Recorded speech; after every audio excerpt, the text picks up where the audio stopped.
opdagelsesrejse ned i dybet under VUC's ejendom på Vesterbro.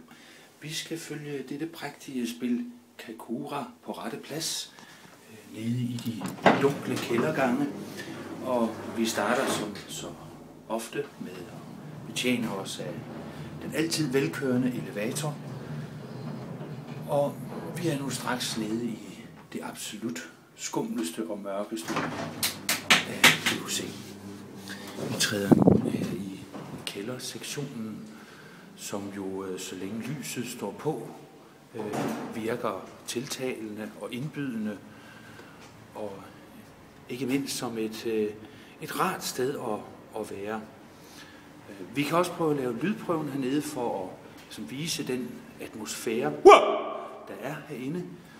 Den kan give associationer til danske film som Riget og Pusher. Lad os benytte lejligheden til lige at kigge ind i et af disse små lokaler, som vi har hernede. Her har vi for eksempel vores juletræsdepot.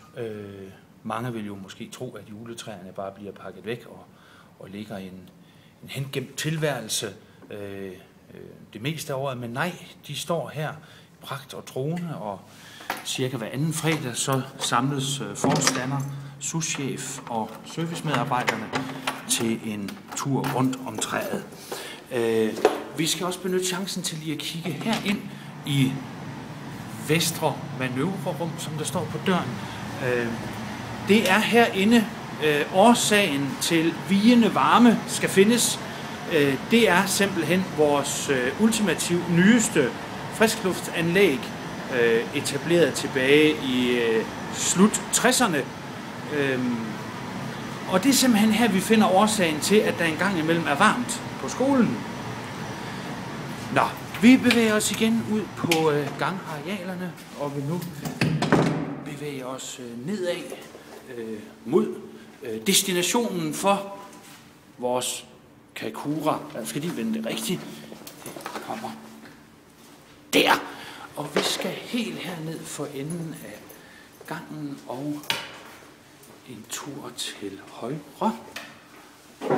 Hernede, ja, det fortsætter.